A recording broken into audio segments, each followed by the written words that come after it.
찾아주시면 아멘. 다 같이 우리 함께 읽도록 하겠습니다. 시작. 율법은 믿음에서 난 것이 아니니 율법을 행하는 자는 그 가운데서 살리라 하였느니라. 그리스도께서 우리를 위하여 저주를 받은 바 되사 율법의 저주에서 우리를 속량하셨으니 기록된 바 나무에 달린 자마다 저주 아래 있는 자라 하였습니다. 이는 그리스도 예수 안에서 아브라함의 복이 이방인에게 미치게 하고 또 우리로 하여금 믿음으로 말미암아 성령의 약속을 받게 하려 함이라. 아멘. 기도하겠습니다. 하나님 감사드립니다. 간절히 소원하며 사랑하는 자녀들을 위한 귀한 기도 제목을 주님 앞에 올려드립니다. 성령의 역사해 주사 시작도 하나님이 하시고 끝도 하나님이 하실 줄 믿습니다. 사랑하는 딸을 붙잡아 주시며 머리부터 발끝까지 강건하게 하시며 깨끗이 치유되는 은혜를 허락하여 주옵소서. 예수의 이름으로 질병이 영이 떠나가게 하여 주옵소서. 마르게 하여 주옵소서. 근원이 마르라지게 하여 주옵소서. 우리 가운데 함께해 주사 그 무엇보다 사랑하는 자녀들이 믿음의 자녀들이 되게 하시며 믿음의 가정이 되게 하시며 믿음의 가문이 될 수 있는 놀라운 은혜를 허락하여 주옵소서. 주여, 이 시간에 우리가 말씀을 듣습니다. 말씀이 곧 하나님이시고 그 하나님을 만나는 귀하고 복된 시간을 우리에게 허락하여 주옵소서. 예수님의 이름으로 기도했습니다. 아멘. 율법에 유익이 있습니다. 율법에도 유익이 있는데요, 율법의 유익이 뭐냐면 바로 이거예요. 본문의 12절을 다시 한번 읽도록 하겠습니다. 시작. 율법은 믿음에서 난 것이 아니니 율법을 행하는 자는 그 가운데에서 살리라 하였느니라. 아멘. 율법은 하나님의 말씀이에요. 이 하나님께서 율법은 세우신 것입니다. 율법을 행하게 되면 살게 된다는 거예요. 하나님의 말씀에 해당이 살게 돼요. 하나님께서 세우신 것이 뭐로? 율법은 율법을 지키는 자에게 생명을 줍니다. 이 구절은 바로 레위기를 인용한 것인데 레위기 18장 5절에 이렇게 기록되어 있어요. 시작. 너희는 내 규례와 법도를 지키라. 사람이 이를 행하면 그로 말미암아 살리라. 나는 여호와니라. 아멘. 본문의 12절과 레위기 18장 5절에는 두 단어가 반복이 돼요. 똑같이 반복이 됩니다. 행하라, 살리라. 이게 본문의 12절이고 레위기 18장 5절에도 행하면 살리라 그래서, 그러니까 율법은 행해야 돼요. 하나님의 말씀을 행하면 살아나게 되어 있습니다. 율법을 행하는 자는 율법을 지키는 한도 내에서 삽니다. 반대로 율법을 행하는 자가 율법을 하나라도 지키지 않으면 살지 못해요. 그러니까 우리가 율법으로 구원을 받을 수 있냐? 있습니다. 율법으로 역사가 일어나느냐? 있습니다. 왜냐하면 율법이 곧 하나님의 말씀이기 때문이에요. 하나님의 말씀이니까 그대로 된단 말이에요. 근데 중요한 것은 행할 때 살아나요. 그러니까 행하지 않으면 살아나지 않아요. 그러니까 율법은 뭐든지 행해야 됩니다. 사람이 항상 율법을 행할 수 있다면 자기가 행하는 모든 율법으로 인해 살게 될 것입니다. 여러분이 모든 율법, 구약의 모든 율법을 행할 수 있다면 그 행하는 것 때문에 살게 될 거예요. 행하는 것 때문에 살아나고 치유되며 역사가 일어나고 변화가 나타나고 기적이 일어날 것입니다. 항상 율법을 행하는 것은 불가능하므로 그런데 우리는 결국 살지는 못해요. 항상 어떻게 사는? 항상 행해야 돼. 그러니까 우리는 죽을 수밖에 없는 거예요. 그러므로 율법 자체는 거룩하고 의롭습니다. 선한 거예요. 율법은 하나님의 말씀이니까 거룩하고 선하고 의로운 것입니다. 결국 인간은 율법을 지키지 못하기 때문에 거룩함을 지키지 못하고 의로운 걸 지키지 못하고 선한 걸 지키지 못하니까 우리는 죽을 수밖에 없어요. 정죄를 받게 내린 것입니다. 그러므로 본절은 본문 12절은 이런 뜻이에요. 믿음으로 살게 되는 것과 달리 율법으로는 살 수 있는 길이 없습니다. 이런 뜻입니다. 그렇다고 율법 자체가 흠이 있는 것은 아닙니다. 왜냐하면 성경에 율법을 행하는 자는 살게 된다고 기록되어 있기 때문입니다. 그러므로 모든 율법 항상 다 지켜야 합니다. 모든 율법을 다 지켜야 돼요. 그러면 율법으로 인해 살게 되고 살 수 있습니다. 반대로 모든 율법을 지키지 않으면 율법으로 인해 사는 것이 아니라 율법으로 인해 정죄를 받고 율법 때문에 죽임을 당하는 거야. 이 율법은 율법 계속 갈라디아서 이게 썼던 이유가 율법 때문이거든요. 이게 율법과 할례 때문에 갈라디아 교회에 들어온 것 때문에 여기에 반론하기 위해서 사도 바울이 쓴 거예요. 그러니 계속 갈라디아서는 율법, 할례 이 이야기만 하게 됩니다. 이 율법이란 하나님의 말씀이 쉽게 말하면 하나님의 말씀. 하나님께서 세우신 것이에요. 율법의 범위가 뭔데요? 보통은 우리가 십계명을 중심으로 한 모세오경을 말합니다. 자, 모세오경이 뭐죠? 창세기 그거예요. 이렇게 5개잖아요. 모세오경이 창세기부터 신명기까지예요. 그런데 때로는 이 모세오경의 이 율법의 범위가 쫙 넓어져서 구약성 전체를 말하기도 합니다. 구약성 전체를 보니까 율법이 모세오경을 중심으로 모아도 그렇고 613개예요. 그리고 지키라 이렇게 명령을 해요. 긍정적으로 명령하시는 것이 강제 항목이라고 하는데 248개입니다. 그리고 하지 말라 금기해야 합니다. 금지시킨 것이 365개예요. 그러니까 인간은 긍정적인 것보다 부정적인 것에 반응을 쉽게 하는 거예요. 율법의 원리가 뭐냐면 율법을 하나님의 말씀을 지키고 행하는 자는 생명이 주어집니다. 근데 율법은 불순종하고 악을 행하는 자는 멸망을 당해요. 이 율법입니다. 하나님 말씀을 지키고 행하는 자는 생명이 주어져요. 근데 하나님 말씀 불순종하고 악을 행하게 되면 그런 멸망을 받습니다.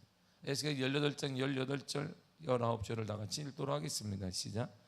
그의 아버지는 심히 포악하여 그 동족을 강탈하고 백성들 중에서 선을 행하지 아니하였으므로 그는 그의 죄악으로 죽으리라. 그런데 너희는 이르기를 아들이 어찌 아버지의 죄를 담당하지 아니하겠느냐 하는도다. 아들이 정의와 공의를 행하며 내 모든 율례를 지켜 행하였으면 그는 반드시 살려니와. 아멘. 보세요. 율례를 지켜 행하면 반드시 산다 그랬어요. 근데 그 앞에 한 단어가 있어요. 모든 거예요. 모든 거. 모든 율례, 모든 하나님의 말씀, 모든 하나님의 명령을 지켜 행하면 산다는 거예요. 그러니까 일부분만 행해서는 안 되는 거예요. 다 해야 돼요. 613가지 뿐만 아니라 그에 따르는 세부적인 것들을 다 행하면 살아요. 그러니까 율법으로도 구원을 받아요. 율법으로도 역사가 나타난다 이런 말입니다. 근데 인간은 모든 걸 행할 수가 없으니까 정죄를 받는 거예요. 정죄를 받고 또 정죄를 받습니다. 죽임을 당해요. 그래서 이 죽임의 문제를 해결하기 위해서 우리 대신에 저주를 받으신 그리스도가 오신 거야. 본문의 13절이 이렇게 말합니다. 시작. 그리스도께서 우리를 위하여 저주를 받은 바 되사 율법의 저주에서 우리를 속량하셨으니 기록된 바 나무에 달린 자마다 저주 아래 있는 자라 하였습니다. 아멘. 자, 우리는 저주를 받아야 돼요. 왜냐하면 다 행할 수가 없으니까. 근데 우리가 저주를 받아야 되는 그 저주를 그리스도가 받았어요. 우리는 저주의 인생이 아니라 무슨 인생이 된 거예요? 축복의 인생이 된 거예요.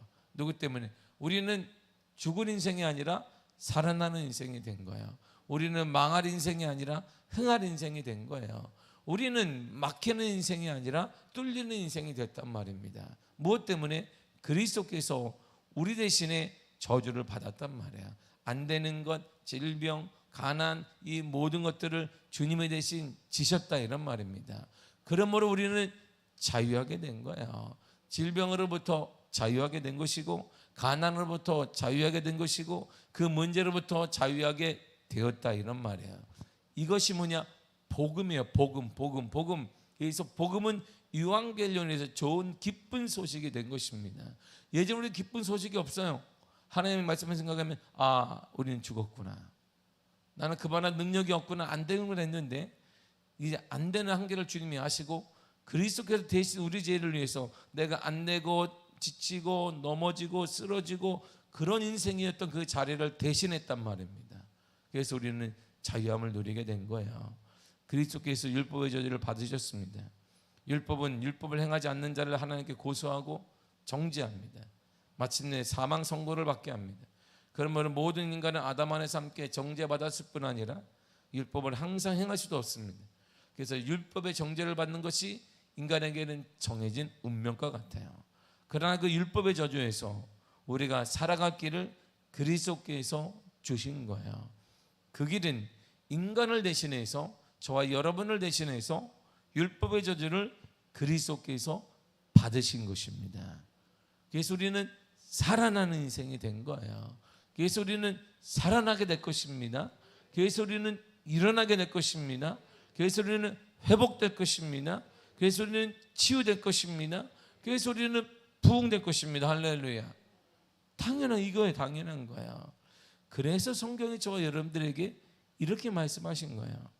요한복음 5장 21절입니다. 시작. 아버지께서 죽은 자들을 일으켜 살리신 같이 아들도 자기가 원하는 자들을 살리느니라. 아멘. 하나님은 살리신다. 예수님 하나님의 아들 그리스도도 살리신다. 그러므로 우리 주님은 살리는 분이에요. 그리스도와 함께 있으면 살아나는 거예요.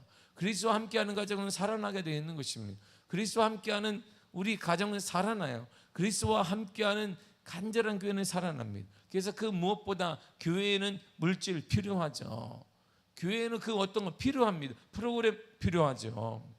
교회에는 어떤 현상 필요하죠. 교회는 갖가지 모든 것 필요합니다.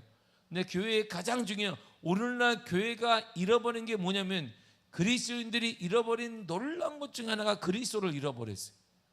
이름은 그리스도인인데 거긴 그리스도가 없어요. 우리는 그리스도를 따르는 교회, 그리스도를 예배하는 교회, 경작 교회 그리스도가 없습니다. 인간을 위한 예배, 인간을 위한 취향처럼 되어지고 우리는 그리스도인인데 우리에게는 안디옥 교인들이 얻었던 그 이름이 그리스도가 없는 거예요. 그러니까 우리는 내 생각대로 해요. 내 감정대로 하게 되는 것입니다. 그러니까 살아남이 없는 거예요. 그 무엇보다 여러분들의 가슴에 예수 그리스도가 훨훨 타오르기를 축복합니다. 여러분의 가정에 그리스도가 주인 되시기를 바랍니다. 이렇게 살려놔요. 우리는 살아납니다. 우리를 위하여 우리 대신에 율법의 저주를 받음으로 우리를 살려주신 거예요. 대신 나를 위해 죽으심으로 우리는 살아나게 되었단 말입니다. 살아난다는 의미가 뭔데요? 살아난다는 의미를 14절에 이렇게 딱 기록을 해놨어요. 14절이 이게 살아난다는 거예요. 읽겠습니다. 시작. 이는 그리스도 예수 안에서 아브라함의 복이 이방인에게 미치게 하고 또 우리로 하여금 믿음으로 말미암아 성령의 약속을 받게 하려 함이라. 아멘. 두 가지. 이 살아난다는 것은 의미가 뭡니까? 물어보니까 살아나는 이거야. 살아나는 것. 예수 그리스도를 통해 그분이 나를 위해 대신 죽으심으로 내가 살아났다. 살아난다는 의미는 두 가지예요. 아브라함의 복을 받고 성령의 약속을 받는다는 것입니다. 그래서 우리가 막히고 문제가 있을 때마다 성령을 통하여서 깨닫게 하시고 가르쳐 주시고 인도하시는 역사를 경험하게 된다는 것이에요. 그러므로 가장 필요한 게 뭐냐? 예수 그리스도가 필요한 거예요. 예수 그리스도가 오시면 우리 가정은 살아나기 때문입니다. 여러분의 모든 가정이 그리스도인의 충만한 가정이 되기를 바랍니다. 복음화로 가득하기를 바랍니다. 우리에게 가장 큰 선물, 우리에게 가장 큰 유산은 예수 그리스도를 남기는 것이고 예수 그리스도를 선물하는 것입니다. 그 무엇보다 그 안에는 죄와 지식의 모든 보물이 예수 안에 있는 거야. 그 예수 안에 있는 그 보물, 이 땅과 비교할 수 없는 모든 복된 보물을 우리의 자녀들에게 남기는 지혜로운 믿음의 가정이 되기를 간절히 축복합니다. 중요한 것은 아무리 그리스도께서 우리 대신 저주를 받았을지라도 그것을 믿을 때에만 성령의 약속을 받는 거야. 성령 우리를 가르치시거든요. 깨닫게 하시고 우리가 힘들 때마다 그리스도와 동행하면 우리에게 가르쳐 주세요. 근데 이것을 그리스도가 나를 대신 받았다, 저주를 받았다, 죽임을 당하셨다, 소용없단 말입니다. 머리로는 전혀 소용이 없습니다. 내가 아는가 끄덕끄덕 하는 건 소용이 없어요. 그것을 믿을 때만 성령의 역사를 받을 수 있어요. 믿을 때에만 가는, 믿을 때 새 영을 우리에게 부어주시는 거예요. 마가다락방에 놀라운 성령의 약속을 받게 되어지고 우리에게 돌같은 굳은 마음이 부드러운 마음으로 변화되는 역사가 일어나게 되는 것입니다. 에스겔 11장 19절이 이렇게 말합니다. 시작. 내가 그들에게 한 마음을 주고 그 속에 새 영을 주며 그 몸에서 돌같은 마음을 제거하고 살처럼 부드러운 마음을 주어. 아멘. 보세요. 새 영, 성령이 오시면 돌같은 마음이 제거돼요. 돌같은 마음에 열매가 없습니다. 돌같은 마음은 딱딱합니다. 돌같은 마음을 흡수하지 않아요. 돌같은 마음엔 우리가 하나님 말씀의 씨앗을 심어도 절대 자라지 않습니다. 그런데 성령이 오시면 이 돌같은 마음이 부드러운 마음으로 변화돼요. 아기살처럼 부드러운 마음으로 변화시켜 주십니다. 그래서 말씀이 떨어지면 열매가 나타나게 되고 하나님의 기적이 나타나고 역사가 나타나고 충만이 나타나게 되어지는 것입니다. 누가요? 믿을 때만 가능해. 믿을 때만. 나를 위해 그리스도가 대신에 죽어졌다는 그런 믿음을 때, 내가 믿을 때 그런 새 영의 성령의 역사가 일어나게 되는 것입니다. 올해 우리에게 약속하신 말씀도 마찬가지예요. 에스겔 36장 26절입니다. 시작. 또 새 영을 너희 속에 두고 새 마음을 너희에게 주되 너희 육신에서 굳은 마음을 제거하고 부드러운 마음을 줄 것이며. 아멘. 새 영, 성령을 우리 속에 두면 그게 바로 새 마음이 되는데 그것이 우리의 굳은 마음을, 돌 같은 마음을 제거하고 부드러운 마음으로 변화시킨다는 거예요. 부드러운 마음이 되어지면 하나님의 말씀이 선포되는 것마다 우리에게 쏟아지는 것마다 다 받아 누릴 수 있는 놀라운 은혜가 됩니다. 그 하나님의 말씀으로 살아나게 되어지고 말씀이 곧 하나님이시기 때문에 그 말씀이 하나님의 역사가 나타나고 열매가 나타나며 풍성한 은혜가 나타나게 될 줄 믿습니다. 사랑하는 성도 여러분, 우리 가정의 가장 큰 복은 예수 그리스도인 것입니다. 우리의 가장 큰 보물은 뭐냐? 예수 그리스도요. 주 예수보다도 귀한 것은 없네. 주 예수보다도 귀한 것은 없네. 세상 즐거움 다 버려도, 세상 모든 것 버려도 주 예수보다는 귀한 것이 없습니다. 이러한 찬송의 고백이 여러분들의 고백이 되기를 바랍니다.